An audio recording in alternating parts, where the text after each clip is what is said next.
आइए इस वीडियो में हम एनटीएससी का पहला पर्चा मैट इसमें आने वाला उन्वान लॉजिकल वेन डायग्राम को समझने की कोशिश करते हैं।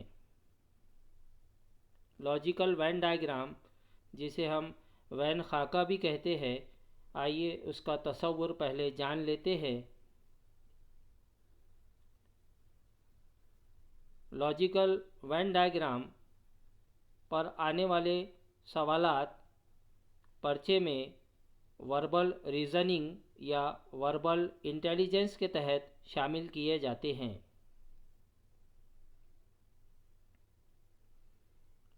वैन खाका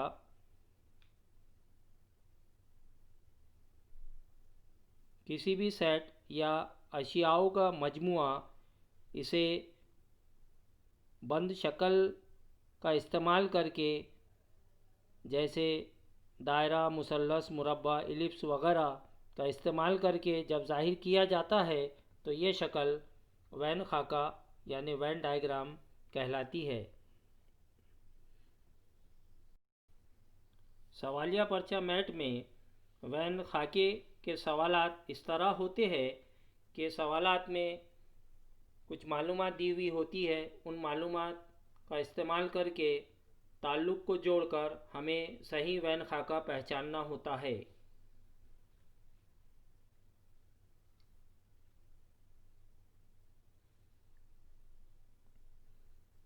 आइए वैन खाके को समझते हैं।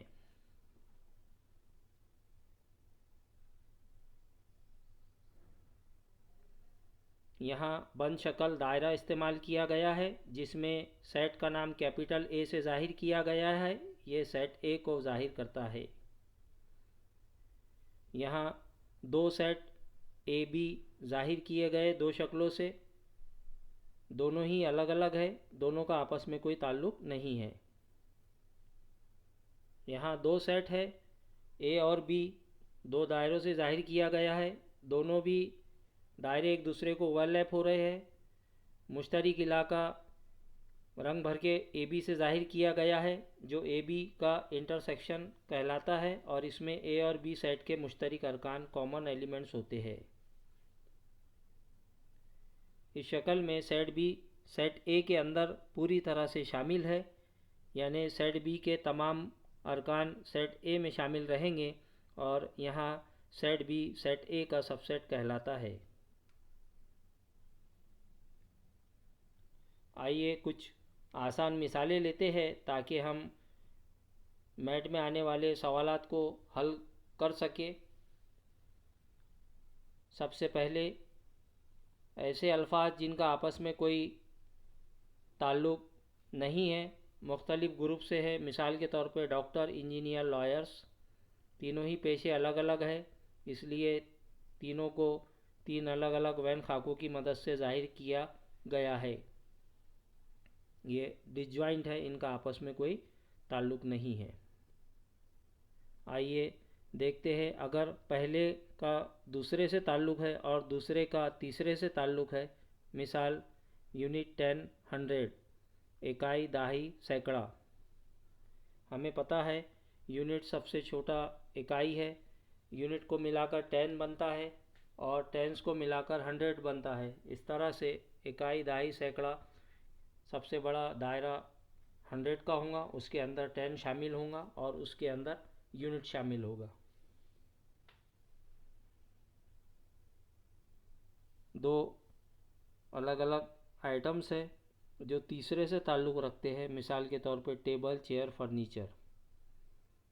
यहाँ टेबल के लिए एक दायरा बनाया गया, दूसरा दायरा चेयर के लिए। दोनों का आपस में कोई ताल्लुक़ नहीं है, मगर टेबल और चेयर दोनों ही फर्नीचर है, इसलिए फर्नीचर के दायरे में दोनों शामिल किए गए।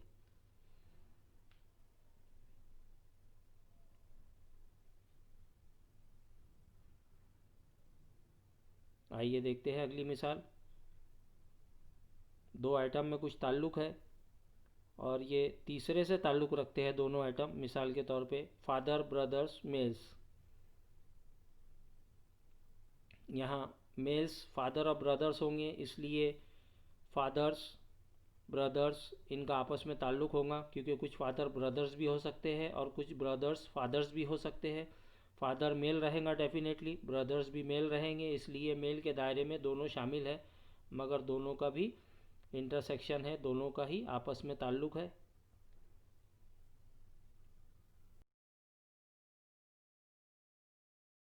दो आइटम्स जो है वो तीसरे से कुछ हद तक ताल्लुक़ रखते हैं, और पहले दो आइटम जो है वो मुख्तलिफ है।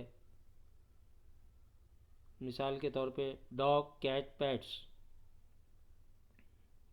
यहाँ पे डॉग भी पैट्स है और कैट भी पैट्स है, मगर डॉग और कैट पूरे मुख्तलिफ है, इसलिए दरमियान में पैट दायरा है।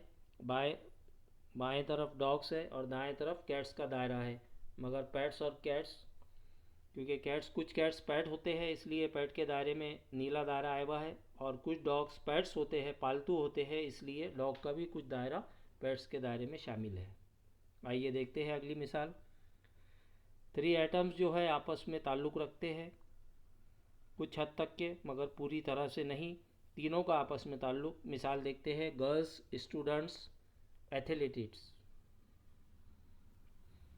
इस मिसाल में गर्ल्स, इसके लिए एक दायरा बनेगा।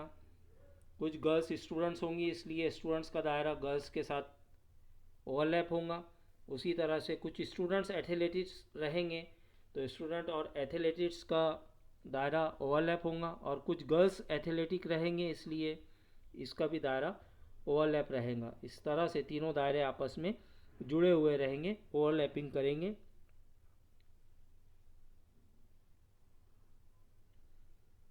पहले दो आइटम एक दूसरे से पूरी तरह से ताल्लुक़ रखते हैं, और तीसरा आइटम जो है वो पूरी तरह से अलग है पहले दो से। मिसाल के तौर पे लॉयन, कार्निवोरस, गोट्स।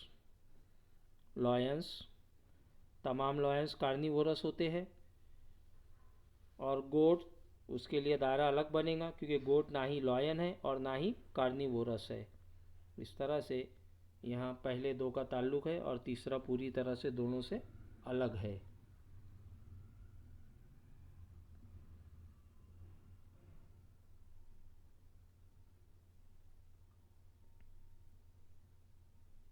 आइए देखते हैं अगली मिसाल।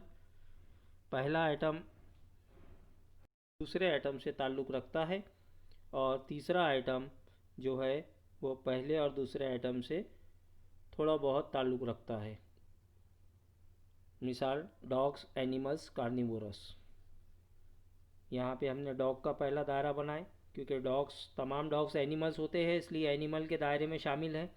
मगर कुछ डॉग कार्निवोरस होते हैं और कुछ एनिमल्स कार्निवोरस होते हैं, इसलिए कार्निवोरस का दायरा दोनों दायरों के साथ ओवरलैप होगा। मगर डॉग्स पूरी तरह से एनिमल्स है, इसलिए एनिमल के दायरे में डॉग शामिल किया जाएगा, और इस तरह से ये वैन खाका तैयार किया जाएगा। आइए देखते हैं अगली मिसाल। पहला आइटम जो है वो दूसरे आइटम से थोड़ा बहुत ताल्लुक़ रखता है, और तीसरा जो है वो पहले दो से पूरी तरह से अलग है। मिसाल डॉग, कार्निवोरस, बफेलोज। यहाँ पे डॉग्स जो है कार्निवोरस के साथ ओवरलैप होगा, क्योंकि कुछ डॉग है जो फ्लैश ईटर्स है, यानी कार्निवोरस है, इसलिए कार्निवोरस के साथ डॉग का सर्कल ओवरलैप होगा। और बफेलोज ना के डॉग्स है ना ही कार्निवोरस है, इसलिए बफेलोज का सर्कल वैन खाका अलग बनेगा। यहाँ बफेलो पूरी तरह से अलग है। आइए देखते हैं अगली मिसाल।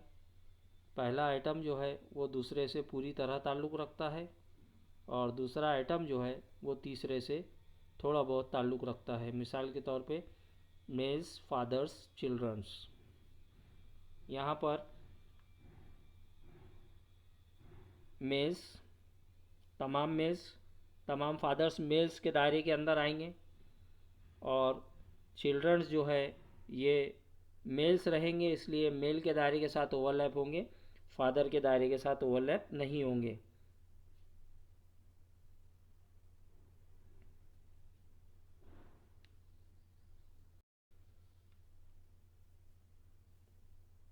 आइए देखते हैं कुछ सवालात, क्वेश्चंस।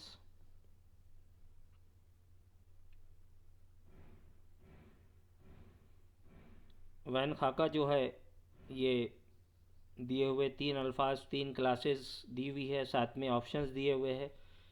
ये सवाल के हिसाब से बेस्ट ऑप्शन हमको चुनना है।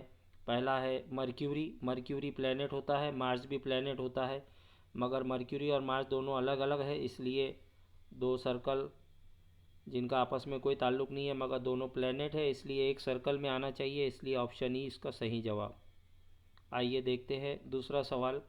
Triangles, scalene triangles, right angle triangles. क्योंकि हमें पता है स्केलिन ट्रायंगल्स जो है ये ट्रायंगल होंगे, राइट एंगल ट्रायंगल भी ट्रायंगल होंगे, मगर कुछ स्केलिन ट्रायंगल राइट एंगल रहते हैं और कुछ राइट एंगल ट्रायंगल स्केलिन हो सकते हैं, इसलिए ऑप्शन बी, क्योंकि स्केलिन और राइट एंगल ओवरलैप होंगे और ट्रायंगल का बाहर का दायरा, ऑप्शन बी सही जवाब। अगला सवाल, वेल, फिशेस, क्रोकोडाइल। हमें पता है वेल जो है ये मैमल है, क्रोकोडाइल जो है रेप्टाइल है, और फिशेस ये दोनों में मैमल रेप्टाइल नहीं है, इसलिए तीनों भी अलग अलग, इसलिए ऑप्शन सी इसका सही जवाब।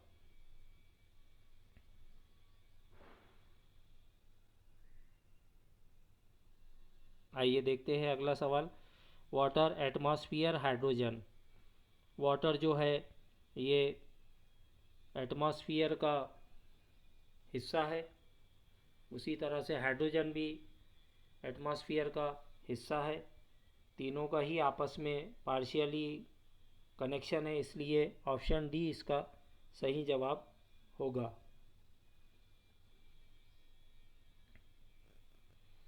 आइए देखते हैं अगला सवाल। सी, आइलैंड, माउंटेन। सी और आइलैंड का डायरेक्ट कनेक्शन है यहाँ पर, क्योंकि सी में आइलैंड होते हैं, आइलैंड और सी में आइलैंड है, इसलिए सी बड़ा सर्कल, उसके अंदर आइलैंड पूरी तरह से शामिल है, और माउंटेन ये दोनों से जुदा होगा, अलग होगा, इसलिए माउंटेन के लिए अलग सर्कल, ऑप्शन ए सही जवाब।